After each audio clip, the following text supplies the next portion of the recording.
producing stuff we don't need. I don't think that things are starting to change. Not in any real big way. The big change would be if millions of people stopped working, or if millions of people didn't borrow money. Well, only in bits and starts. I mean, suicides went up in 2008 when the crash, when the so-called crash happened. Well, exactly, and I think that's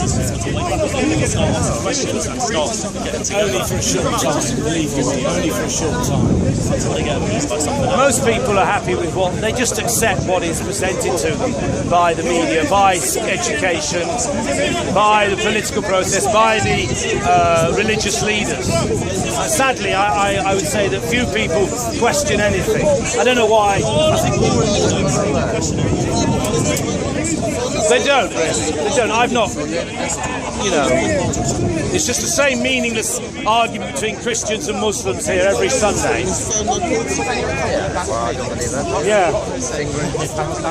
It's a brilliant film. It's what this society is. A controlled society where everyone does what they're told in terms of working, producing, consuming, and not questioning anything. Nobody really likes it. There are people like Al and me that don't like it, but very few people actually say anything against it. I've got a rebel job.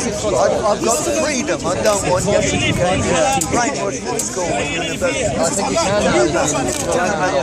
You know that's true.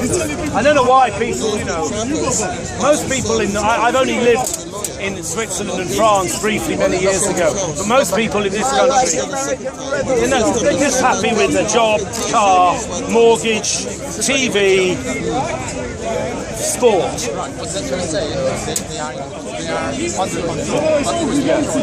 Well, they themselves are controlling themselves.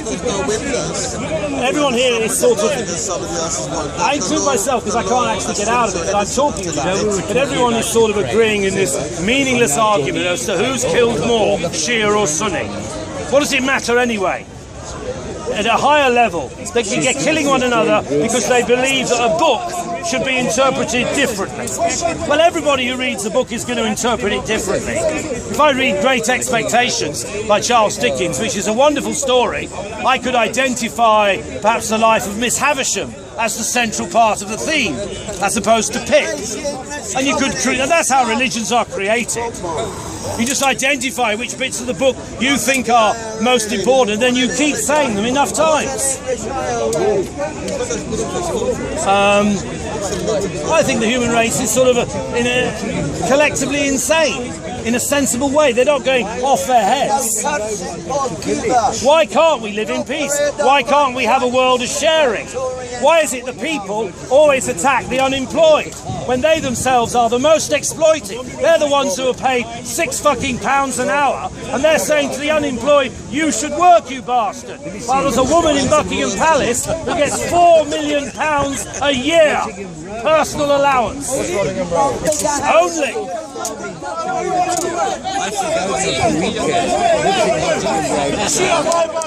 You know, for instance, in 1956, just before I was born, there was no mention of the 200,000 Hungarians who fled the Hungarian uprising and went to Czechoslovakia and Germany.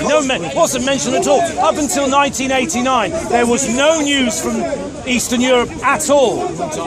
No news, nothing. The only thing we got to know about Eastern Europe would have been their athletes in the Olympics and their football teams. Other than that, no news at all. BBC stinks like Hitler. Because the communists were honest, at least they didn't want to have open, they didn't want a debate. They assumed they are in charge. Olga Corbett. You know, it's a sad thing to say, but give people freedom, they won't make much use of it. They want freedom from tyranny, freedom from oppression, freedom from prejudice, quite rightly. But once they've got freedom, what do they do with it? Very little. Most people know more about the price of a pint of beer than they do even about the history of this country, let alone the history of other countries or the beliefs of other people. So, you know, I wouldn't... I wouldn't... And there's part of an agenda of that is to create a materialistic society, which has been going on for a long time. And yet religious believers aren't changing a thing. Can't they realise it? Going to churches, mosques and synagogues doesn't change a thing. You just go into a building, you say what you're saying. It's interesting in itself as an observational thing. There's nothing happening, nothing outside or inside those buildings. You must go to McDonald's and pray to Ronald McDonald. Say Ronald McDonald is the saviour of the world or the last prophet. I think human beings are stupid. I think we should have a religion. You are going to die, make the most of your life. That would be my religion. Make the most of it. Live your life. And enjoy it. And enjoy it, yes. Yeah. But obviously enjoy it in a obviously I enjoy it in a non-destructive way. Otherwise I probably wouldn't be alive at my time of life. Well, I spent much of my youth in nightclubs. I lived for disco music, football. I joined the Labour Party, but I can remember when I used to go to meetings, there were individuals backbiting, saying, "Oh, he's that MP's friend." The people in political parties are all against one another. They're all rivaling each other to get the golden boy treatment, to become the leader or to become the minister. All this solidarity crap by the Labour Party doesn't really exist. There's plenty of ambition in the Labour Party, just as in the Conservative and Liberal parties. And these political entities were created in the 19th century. That's why they're so useless and irrelevant in the 20th century. They were created for people who didn't even know why the Thames froze. Literally. Created at a time when people knew very little about anything.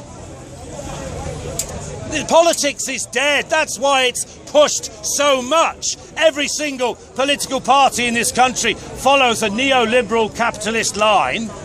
That was decided by a process during the time when I was born. 1945, after the Second World War, the so-called wise men of the West, if you like, went to the Washington Hotel in New Hampshire, Bretton Woods, and decided to organise the world's economy outside of the Soviet bloc. So outside the Soviet Union, Eastern Europe, China, North Korea and Cuba, every single country had its national currency tied to the dollar as a reserve currency. The dollar was a reserve currency for every country in the world, and the dollar itself was linked and fixed to the price of gold.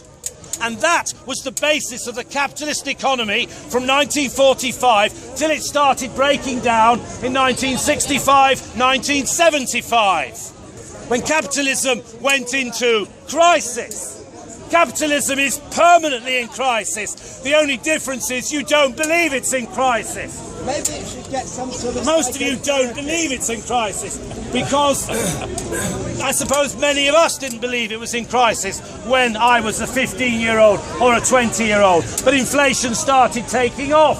Every year prices were going up and out of control. 5, 10, 15%. In the advanced economies of the world, so-called. In Brazil, inflation was routinely 25%. In South America, and every single African country was up for grabs. The Cold War was about a battle between ideas between Washington and Moscow as to have a command, centralised economy where there is no real free market and you have a planned economy where you don't have profits, you don't have shareholders, and you cater to the needs of people, in theory, and you have a free market economy where essentially you think you allow most people to live freely. You know as well as reality, you don't live freely. You're under the behest of the banker and the credit card company. You're under their dictation. 24 days, 24 hours a week, 7 days a week, 52 weeks of the year. And who do they serve? And during this, they serve themselves. Oh, really? Ultimately, they serve themselves. Let all of us serve ourselves. Well, that would be a great idea. That would be a very radical and good idea. But I yet to see it happen. But that would be, a very, I think, in theory, a very sensible society where we actually, the people, organise where we live, how we live. But we would come up against the police, we would come up against the law courts, we would come up against the ownership of land. I was in the law court and I was allowed to go